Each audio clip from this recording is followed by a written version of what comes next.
Исәнмесез, мөхтәрәм тыңлаучылар. Бүген 2025 елның 14 август пәнҗешәмбе көне атна кичен. Әнкарада 13 сәгать. Сез турыдан-туры эфирда Төркия Аваз радиосының татар телендәге тапшыруларын тыңлыйсыз.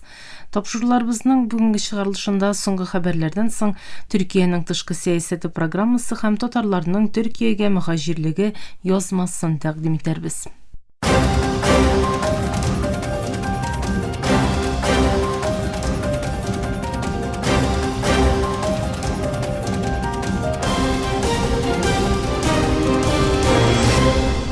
Соңгы хәбәрләр.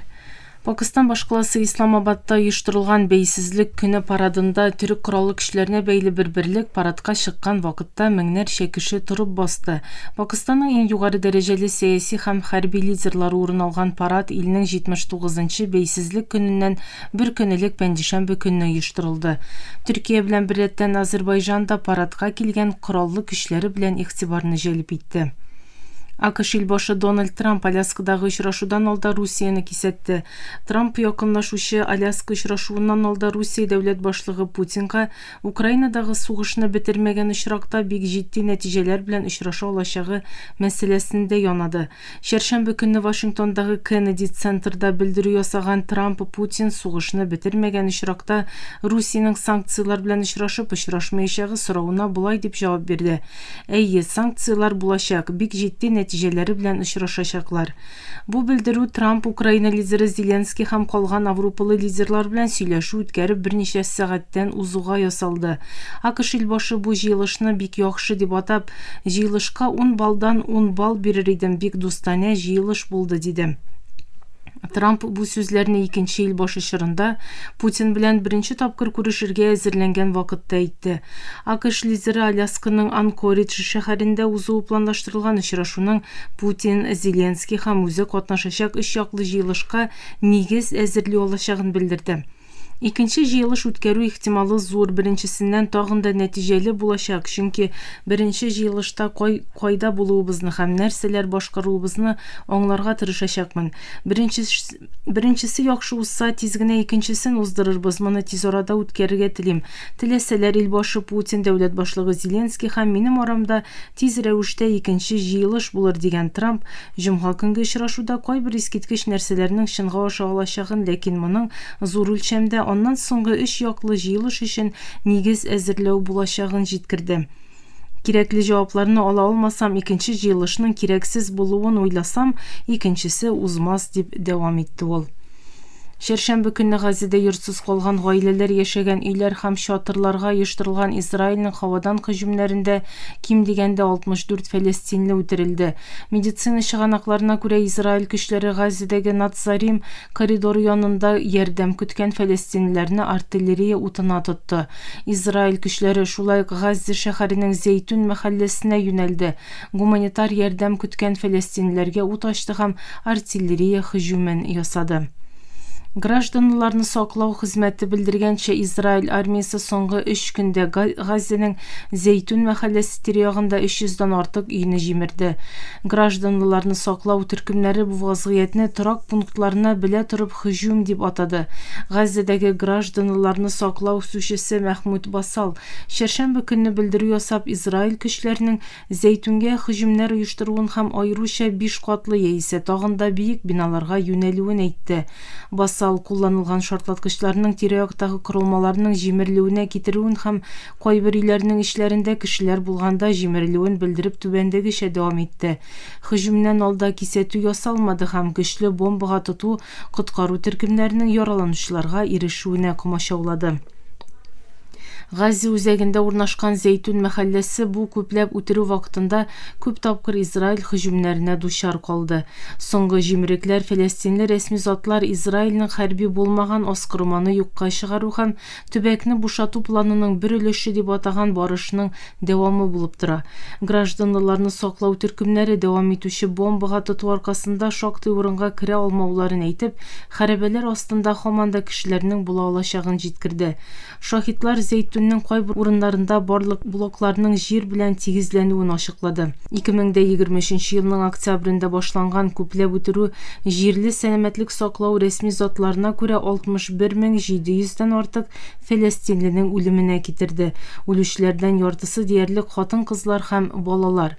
Өйләрнең җимерелү аркасында 100 меңләгән кеше йортсыз калды. Шактый кеше чатырларда яисә зыян күргән биналарда яшәргә мәҗбүр.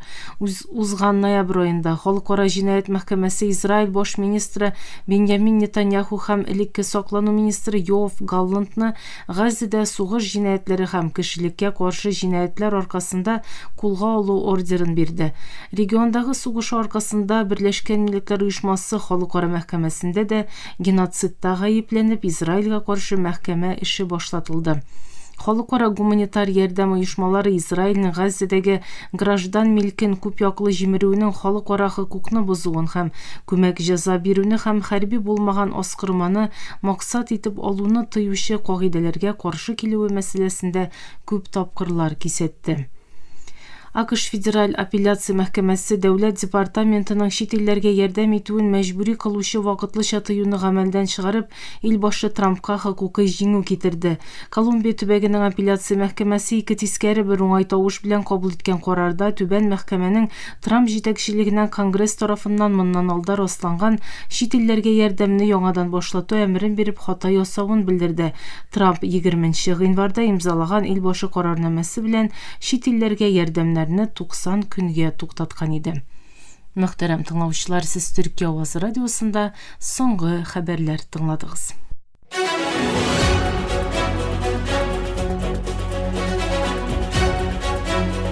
Төркиянең тышкы сәясәте.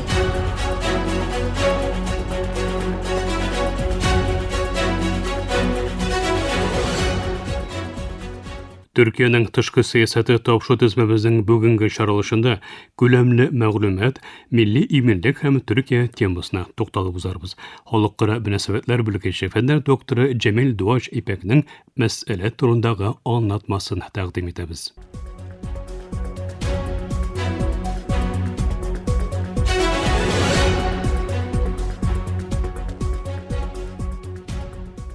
Kölemli мәгълүмат Big Data milli qorqunçsızlık ülkesinde mühim özgərüş tudura. Bu яңа технология бик зур күләмдә мәгълүматны җыеп, анализлап һәм кулланып, иминлек чараларын алдан билгеләп, тыйып туру мәсьәләсендә зур файда тәэмин итә. Фақат üstünlüklәре белән берәттән игътибар белән идара ителүе зарур кайбер рисклары һәм авырлыклары да бар. Һәр көн дөнья күләмендә якынча 2 миллиард ярым гигабайт мәгълүмат эшләнә. Социаль медиа постлары, мобиль җиһазлар, иминлек камералары һәм әйберләр интернеты кебек чыганаклардан килгән бу мәгълүматлар традицион системалар идара итә алмаячак кадәр бик күп. Бу тыгыз мәгълүмат агымы Big Data, ягъни күләмле мәгълүмат дип атала һәм бу мәгълүматларны анализлау өчен махсус техника һәм ысуллар кирәк. Milli иминлек җәһәтеннән күләмле мәгълүматның иң мөһим куллану мәйданнарыннан берсе алдан кисәтү системаларын камиллаштыру. Күзләү һәм иминлек оешмалары янауларны билгеләү өчен бик күп төрле чыганактан килгән мәгълүматларны даими буларак анализларга тиеш. Элегрәк күзләү хаталары гадәттә мәгълүмат көтөклегенә түгел, булган мәгълүматларның эффектив рәвештә интеграцияләнә алынмавына бәйле иде. Күләмле мәгълүмат төрле чыганаклардан килгән мәгълүматларны автоматик буларак бергә җыеп, янауларны тагында тизрәк һәм дөрес итеп билгеләүне мөмкин кыла. Бирәттән соңгы елларда бу мәйданда мөһим алгарышлар теркәлде. Мәсәлән, Palantir кебек ширкәтләр мәгълүматларны мәгънәле графиклар һәм таблицалар да тәкъдим итеп, криминаль челтәрләрне тиз визуаллаштырырга мөмкинлек бирә. Бу рәвешле хукук саклау органнары һәм күзләү оешмалары куркынычларны реаль вакытта күзәтә ала. Техника өйрәнү технологияләре ярдәмендә күләмле мәгълүмат фаразлауга нигезләнгән анализлау сәләтендә мөһим үлчәмдә камиллаштырды.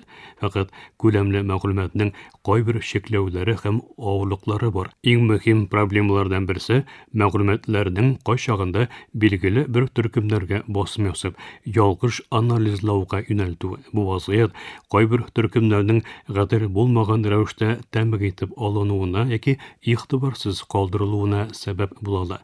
Күләмле мәгълүмат системалары моннан тыш бик катлаулы курылышка, структурага ия. Бу системаларны идара итү өчен белгечлек һәм югары технология кирәк. Шуңа күрә уешмаларның бу өлкәдә уңышлы булуы җиңел түгел. Җитәрлек техник оскырмага һәм белгеч персоналына ия булмаган уешмалар өчен бу катлаулы системалар белән эш итүдә кыенлыклар туарга мөмкин. Ялгыш уңай һәм ялгыш тискәре нәтиҗәләр күләмле мәгълүмат анализларының башка бер мөһим риске. Ялгыш уңай нәтиҗәләр гаепсез кешеләрнең яну булып күренүенә һәм кирәксез тикшерүләргә сәбәп була. Ялгыш тискәре нәтиҗәләр исә чын куркынычларның игътибарсыз калуына китәргә мөмкин. Мәгълүмат куркынычсызлыгы һәм конфиденциальлек исә башка бер җитди бурчылы чыганагы. Күләмле мәгълүмат big data системалары зур күләмдә шәхси мәгълүматны эшкәрткәне өчен кибер һөҗүмнәр нисбәтеннән җәлеп итүчән, кызыксындыручан тәмбекне тәшкил итә. Кибер җинаятьчеләрнең шушы мәгълүматларга һөҗүмнәре мөһим матди югалтуларга һәм шәхесләрнең хосусыйлык хукукларының бозылуына сәбәп була. Моннан тыш, алгоритмларның аңлашылуы һәм үтә күренмәүчәнлеге мәсьәләсендә дә проблемалар булырга мөмкин. Кайбер техника өйрәнү алгоритмлары шул чаклы катлаулы хәлгә әйләнә, буларның ничек карар кабул итүен аңларга кыен була. Бу да иминлек оешмаларының җаваплылыгы һәм ачыклыгы җәһәтеннән риск тәшкил итә.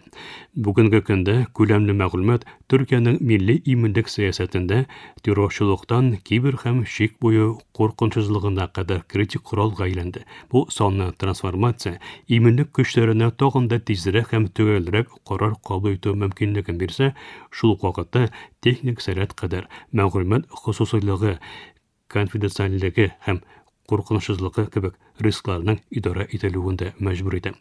Террорчылыкка каршы көрәштә күләмле мәгълүмат анализы иминлек берәмлекләренә зур өстенлек бирә. Күздә берәмлекләре террорчыларның элем тәшкилләрен, финанс операцияләрен һәм сәяхәт мәгълүматларын анализлап, булуы мөмкин һөҗүмнәрне алдан билгели ала. Моннан тыш, күләмле мәгълүмат ярдәмендә террор пропагандасы һәм радикаллашу эшчәнлекләре тагын да яхшырак күзәтелеп, чаралар күрелә алына. Бу өлкәдәге технологик уңыш кануни тәртипкә салуларының да шәхеснең хосусыйлыгы, конфиденциальлеге игътибарга алынып, шәхси хосусыйлыкны хөрмәт итеп яңартылуы зарур. Арткан кибер һөҗүмнәргә каршы күләмле мәгълүмат санны саклануның үзәгендә урын ала. Төркиядә белгеч төркемнәре шелтер хәрәкәтендәге гадәти булмаган торышларны һәм һөҗүм үрнәкләрен ясалма фәһемнең ярдәме белән зур мәгълүматлар җыелмасы эшеннән билгели алган системаларны камилләштерә. Шек буе иминлегендә дә камералар, сенсорлар һәм биометрик күзәтүләр белән җыелган күләмле мәгълүматның анализы канунсыз кичүләрне һәм контрабанданың тоткарлануына да төп роль уйный. Мәсәлән, Aselsanның Mirsat санак программасы шик буендагы сенсорларны һәм камераларны бер үзәктә берләштереп, ясалма фәһеме белән бозу очракларын кисәтүне булдырала. Моның нәтиҗәсендә бер яктан шик буе контроле көчәйтелгән булса, шул вакытта җыелган мәгълүматларның имин урында тотылуы һәм хосусыйлыкның саклануы да тәэмин ителә.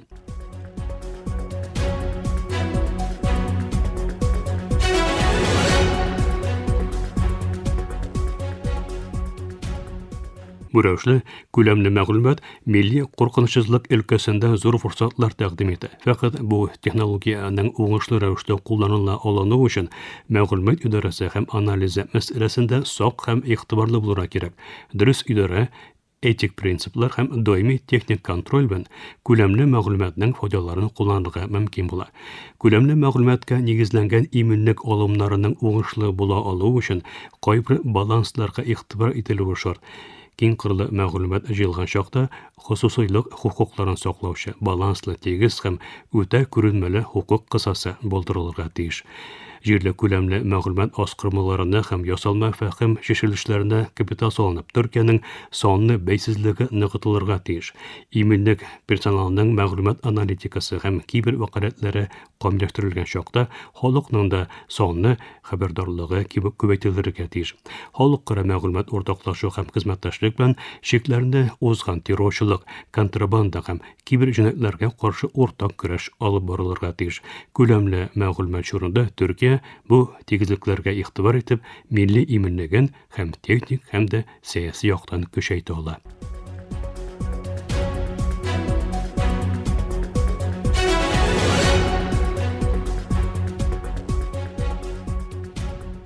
Мөхтәрәм тыңлаучылар, халыкара мөнәсәбәтләр белгече фәннәр докторы Җәмил Дуач Ибәкнең аңлатмасын тыңладыгыз. Киләсе тапшыруда күрешкәнгә кадәр исән-имин булыгыз.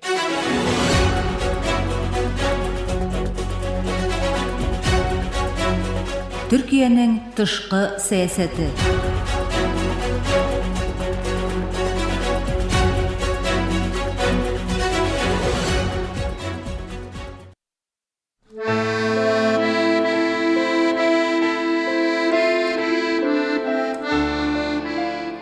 Татарларның Төркиягә мөхаҗирлеге.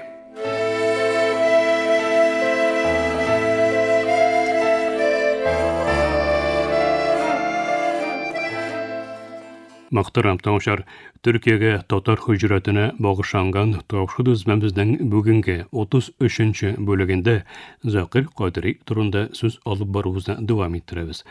Үткән язмада Закир Кадриның Рәсәйдәге гыйльми һәм сәяси эшчәнлегенә тукталып узган идек. Рәсәйдәге большевик хөкүмәтен кабул итмәгән башка татар зыялылары кебек, Кадри да эмиграциягә китә. Төркиядә ул Мәгъриф министрлыгының редакция һәм тәрҗемә шурасы әгъзасы итеп билгеләнә. Күпмедер вакыт бу эштә хезмәт куйганнан соң, ул бу вазифасыннан китә һәм Анкарага кире кайтканча Тарсус шәһәрендә мәктәптә укыды. Закир Кадри Төркия тарих җәмгыяте әгъзасы итеп сайлана. Ул 1930 елда Төркия тарихын тикшерү шурасы буларак уйыша. Төрек тарих оешмасы тарафыннан яңа Төрек тарихы китабы булган Төрек тарихының төп этаплары исемле китап язылырга тиешлеге фикере Ататürk тарафыннан уртага куела. Әлеге китапта ислам тарихы һәм төрекләрнең исламдагы урыны бүлеген Төрек тарих оешмасы Әсгар университетын тәмамлаган Закир Кадрига тапшыра. Шуны да әйтеп китү кирәк, Әсгар университеты ислам дөньясында абруйлы уку йорты булып саналган. Кадри тарафыннан әзерләнгән бүлемнәр кызганыч Ататürk тарафыннан хупланмый. Хәтта хупланмый гына түгел, ачуына да сәбәп була. Бу хакта Ататürkнең Төрек тарих җәмгыятенең мөдире Тәүфик Байыклы оглына язган 21 битлек хаты Атилла Орал исемле төрек тарихчысы тарафыннан табыла һәм 2011 елда бастырыла. Әлеге хатта Кадри әзерләгән бүлекләр Ататürk тарафыннан тәнкыйть утына тотыла. Ататürk Кадрине гарәп мәдәниятен өстен күрүдә гаепли. Шуның аркасында Закир Кадриның Төркиядә тормыш алып баруы бераз авырлаша. Соңрак ул берникадәр Сөләймания китапханасында эшләп ала. Ул укытучы һөнәренә кире кайту өчен гариза язса да, аның үтенече кире кагыла.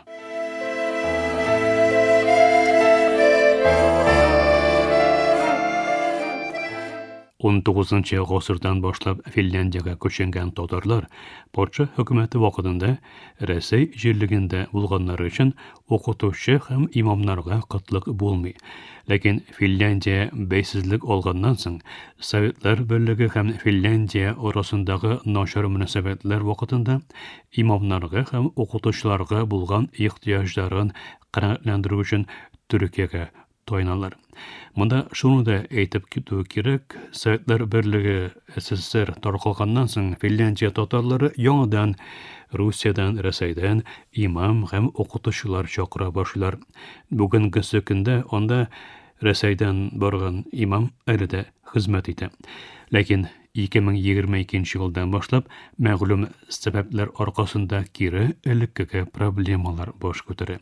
Рәсәйдән имам яки мөгаллим китерде Финляндия һәм Русия арасындагы сәяси сәбәпләр аркасында шикләнәшә. Шуңа күрә дә Финляндия татарлары кабат Төркиядән имам чакырырга мәҗбүр булалар. Финляндия татарларының чакыруыннан соң Закир Кадири 1936 елда Финляндиягә китә. Анда ул татар-мусульман мәктәбе балалар өчен төрек һәм татар тарихы дигән дәреслек әзерли. Бу дәреслек узак еллар эмиграциядә яшәгән төрки татарлар тарафыннан дәреслек буларак яратылып кулланылган. Советлар Берлегендәге Сталинның кырыс сәясәте һәм канлы гамәлләренең тәэсире Финляндиягә кадәр килеп җиткәч, Закир Кадири хатынын һәм балаларын калдырып, яңадан Төркиягә күченергә мәҗбүр була. Аның илдә калган әтисе Хәлим, ул яшьтәге имам, улының качуы өчен кулга алына. Яше улы булуга карамастан, гомеренең соңгы көннәрен авыр шартларда кечереп, 1939 елда вафат була. Кадиринең гомер юлдашы Соня ханым һәм балалары Төркиягә 2нче бөтен дөнья сугышының ахырына таба 1944 елда гына кире кайта алалар. Төркиягә кире кайткач, үзен тулысынча тәрҗемә итүгә багышлый. Ул Милли мәгариф министрлыгы һәм Төркия тарихы җәмгыяте өчен күп әсәрләр тәрҗемә итә. Кадири күбрәк гарәп теленнән төрк теленә тәрҗемә итә. Мусульман классикларының, урта гасыр гарәп тарихчыларының мөһим булган күп санлы томнардан торган әсәрләрен төрек фән дөньясына казандыра. Гаяз Исхакыйның хатларына караганда, алар бик якын аралашмасалар да, җае чыкканда очрашып, хатлар алышып торалар. Аларның бу дөньядан китүләре дә бер елда була. Исхакый 1954 елның 22 июлендә вафат булса, Закир Кадири аның вафатына нәкъ 3 ай тулгач, 1954 елның 22 октябрендә вафат була. Кабере татар иммиграция вәкилләре ул чорда күмелгән Анкара Җәбүҗи Асри зиратында. Закир Кадири 20нчы гасыр башы татар җәдитчелек тарихының күренекле вәкилләреннән берсе буларак, татар тарихында мөһим урын алып тора. Мөхтәрәм тыңлаучылар, фәннәр докторы Ильяс Мифтахов әзерләгән тапшыру тезмәбезнең киләсе чаралышында очрашу өмете белән исән имин булыгыз.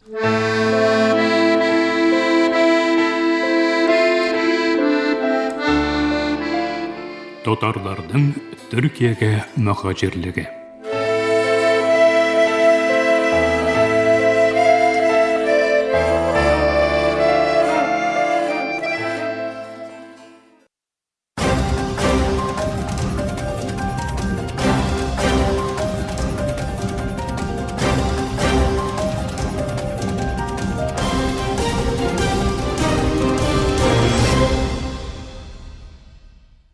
Мөхтәрәм тыңлаучылар, Төркия авазы радиосының татар телендәге тапшырулары шушының белән ахырына якынлашты.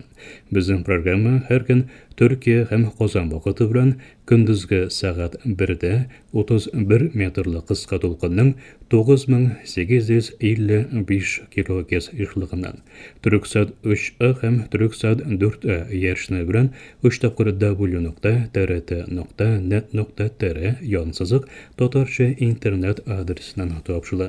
Ярты сәгатьлек тапшырабызның кабатлавын Казан вакыты белән сәгать кичкә 8нче яртыда һәм иртәнге 6 белән 10нчы яртыда 42 дәрәҗә көнчыгыш юнәлешендәге Төрксат 3А һәм Төрксат 4А яшьнәре белән 3 тапкыр w.trt.net.tr янсызык татарча интернет сәхифәсе аша Voice of Turkey, Vote East һәм Vote West радио каналларыннан тыңлый аласыз. Әлегә без сезнең белән саубуллашабыз. Эфирдә киләсе очрашуга кадәр.